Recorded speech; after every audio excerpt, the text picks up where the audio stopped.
नमस्कार, मैं वैद्य राहुल साळुंखे। आज हम पिंडिकोद्वेष्टन इस लक्षण के बारे में देखेंगे। पिंडिकोद्वेष्टन ये लक्षण लेकर बहुत सारे रुग्ण चिकित्सालय में आते हैं। बहुत बार ये लक्षण किसी व्याधि का पूर्व रूप या अन्य लक्षण के साथ पाया जाता है। पिंडिका उद्वेष्टन ऐसे ये दो शब्द है। इसकी जो टीका अरुण दत्त ने टीका में लिखा है कि पिंडिकोद्वेष्टनम जंघा पिंडिकायोः उद्वेष्टनाकारा वेदना, कि जंघा और पिंडिका ये दोनों में जो वेदना है उसको पिंडिकोद्वेष्टन बोलते हैं। सिर्फ पिंडिका में नहीं, दोनों जंघा पिंडिका बैक साइड ऑफ द जो लेग है वहां जो वेदना होती है उसको पिंडिकोद्वेष्टन बोलते थे। चक्रपाणि ने एक टीका में लिखा है। और पिंडिकोद्वेष्टनम पिंडिका पीड़ा ऐसे भी लिखा है कि पिंडिका को होने वाली पीड़ा, पिंडिका को होने वाला दर्द, उसको भी पिंडिकोद्वेष्टन बोलते हैं। उद्वेष्टन का अर्थ बहुत है, उसमें अखंड है कि अखंड पीड़ा होना, या फिर स्ट्रेटनिंग है, ऐसे जैसे स्ट्रेट करने के बाद जो पीड़ा होती है वो पीड़ा होती है। अकुंचनवत वेदना, जैसे अकुंचन होने के बाद जैसे पीड़ा होती है वैसे वेदना, वैसे पीड़ा, ये उद्वेष्टन में अर्थ उसका अभिप्रेत है। द्वेष्टन मीन्स पीड़ा, और उद ये जो है वो उपसर्ग लगता है। जो 22 उपसर्ग है संस्कृत में, उसमें से उद ये उपसर्ग है। उद का अर्थ है ऊपर की ओर, जैसे हम बोलते हैं ना उच्छ्वास, उत्पन्न, उन्नति, ऊपर की ओर जो प्रगति है जो उसको उन्नति बोलते हैं, ऊपर की ओर गया हुआ। तो ये उद का अर्थ है ऊपर की ओर।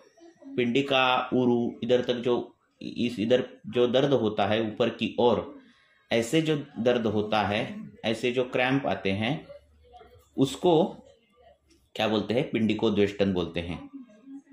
अब जो ब्राह्मी मुहूर्त पर उठते नहीं, लेट उठते हैं, जब उनका मल प्रवर्तन का वेग ब्राह्मी मुहूर्त पर रहता है फिर भी वैसे ही सोते हैं लोग, और 8, 9, 10 बजे उठने वाले लोग, इनमें मल वेग धारण करने के बाद होने वाला पिंडिकोद्वेष्टन ये लक्षण पाया जाता है। तो लेट उठने वाले बहुत से पेशेंट आपको 80-90% लोग देखेंगे कि जो लेट उठते हैं उनमें ये पिंडिकोद्वेष्टन ये लक्षण कईयों में पाया जाता है। कोई भी बाकी के लक्षण हेतु नहीं है और ये पिंडिकोद्वेष्टन दिख रहा है और मलबद्धता दिख रही है, तो आपको मलबद्धता के ऊपर ही काम करना चाहिए। पुरुष वेग का अवरोध जन्य जो व्याधि है उस पर ही काम करना चाहिए। उसको अभ्यंग करना, स्वेदन करना और वर्ती प्रयोग करना। तो वर्ती दी है, गुड़, गोमूत्र, सैंधव और द्रव्य जो है वो मिक्स करके ऐसी वर्ती बनाकर गुदवर्ती आपने दे दी, तो ये मल वेग धारण जन्य पिंडिकोद्वेष्टन है। इस पर हम ये चला जाता है। तो आप ये जो लक्षण देखोगे संहिता में, तो इसमें आपको ये एक चीज दिखती है कि ये वात वृद्धि का लक्षण है। वात के नानात्मक विकारों में ये लक्षण पाया जाता है, और मांस धातु की इन्वॉल्वमेंट इसमें है।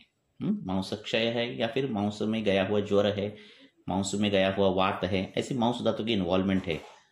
तो ये अपान वायु और मांस धातु ये दोनों ये लक्षण में ध्यान में रखने चाहिए। वात के जो नानात्मक विकार है उसमें ये लक्षण पाया जाता है। वायु की दृष्टि हो, अपान वायु की दृष्टि हो, उसका विमार गमन हो, या फिर उसका प्रकोप हो, विसूचिका में जो दिखता है, तो उधर भी विसूचिका में भी ये पिंडिकोद्वेष्टन ये लक्षण दिखाई देता है। पांडु में ये पिंडिकोद्वेष्टन लक्षण दिखाई देता है, जहां चक्रपाणि ने पिंडिका पीड़ा ऐसे बोला है कि पिंडिका दर्द देती है, द्वेष्टन नहीं होता है, दर्द देती है। जब ये कब होता है? अगर पांडु रोगी हो और वो व्यायाम कर रहा हो, या फिर कोई एक्सरसाइज कर रहा हो, ज्यादा काम कर रहा हो, तो इसमें ये पांडु रोगी में ये उद्वेष्टन का, पिंडिकोद्वेष्टन का लक्षण जो है पिंडिका पीड़ा ये पाया जाता है। ये मॉडर्न में ये कम ऑक्सीजन सर्कुलेट होता है, इसीलिए ये लक्षण दिखाई देता है, ऐसे बोलते हैं। तो ये मंडूर की जो कल्प है, ये कल्प चालू करने के बाद ये लक्षण जो है वो चला जाता है। अब ये पिंडिकोद्वेष्टन लक्षण जो है वो ऐसे संहिताओं में बताया कि जो बिना स्नेहन स्वेदन किए शोधन करता है, उनमें ये पिंडिकोद्वेष्टन लक्षण पाया जाता है। तो स्नेहन स्वेदन ये वात की चिकित्सा है, ये करनी चाहिए। और जो पिंडिकोद्वेष्टन है ये क्लियर कट लक्षण जो है वो वात वृद्धि का है, ये इससे प्रतीत होता है, समझ में आना चाहिए। बहुत चक्रमण करने के बाद, बहुत जो चक्रमण करता है बहुत देर तक वो चलता है, ऐसे लोगों में ये जो अति चक्रमण से पिंडिकोद्वेष्टन ये लक्षण दिखाई देता है। इनमें कोई भी ब्रूहण तेल, बला तेल हो, अश्वगंधा तेल हो, कोई भी ब्रूहण तेल का अगर स्नेहन किया जाए, अभ्यंग किया जाए, और वो अभ्यंग नीचे से ऊपर ऐसे किया जाए, तो ये जो पिंडिकोद्वेष्टन लक्षण जो है वो चला जाता है। ज्वर के पूर्व रूप में भी ये पिंडिकोद्वेष्टन पाया जाता है, जिसके साथ अंगमर्द भी रहता है। सिर्फ पिंडिका नहीं दर्द देती, पूरा बॉडी पेन करता है, अंगमर्द भी रहता है। और इसलिए अरुण दत्त ने भी वहां पिंडिकोद्वेष्टन, उद्वेष्टन का मतलब द्वेष्टन लिखा है, पीड़ा होती है, पूरे शरीर में पीड़ा होती है। वास्तव ज्वर में भी ये पिंडिकोद्वेष्टन जो है वो लक्षण दिखाई देता है। तो पिंडिका दर्द देती है, ये जो लक्षण है वो वात वृद्धि में दिखाई देने वाला लक्षण है। जहां जहां अपान की विकृति है, चाहे वो अर्श हो, तो अर्श में भी ये पिंडिकोद्वेष्टन दिखाई देता है। बहुत सालों से पिंडिका दर्द देती है ऐसे लोग बोलते हैं, और उसके साथ अग्निमांद्य भी रहता है। तो ये जो लक्षण है, ये आप उनको अगर पूछा कि आपको अर्श है क्या, नहीं बोलते हैं, कभी कभार वो नहीं बोलते हैं। पर मल प्रवृत्ति ठीक होती है क्या, नहीं बोलते हैं, मल प्रवृत्ति ठीक ठाक नहीं होती। तो ये अर्श के इसमें भी ये पिंडिकोद्वेष्टन पाया जाता है, इसमें अर्श रहता है। अर्श की चिकित्सा करने के बाद ये पिंडिकोद्वेष्टन जो है वो चला जाता है। ज्वर कईयों में ये पिंडिकोद्वेष्टन बहुत देर तक रहता है, बहुत समय तक रहता है, बहुत दिन तक रहता है, और उसके साथ ज्वर रहता है। ये मांसगत ज्वर में लक्षण आया गया है, जिसकी चिकित्सा है उपवास, विरेचन, ये है। तो मैंने बोल दिया ना कि ये मांस और अपान वायु या फिर वात प्रकोप, ये ध्यान में रखने वाली चीज है कि पिंडिकोद्वेष्टन।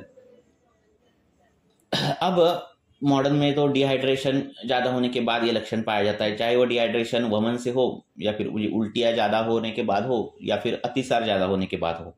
ये डिहाइड्रेशन होने के बाद ये मसल क्रैम्प जो है वो आता ही है। डायबिटिक न्यूरोपैथी में भी आता है और मस्कुलर डिस्ट्रोफी में भी आता है।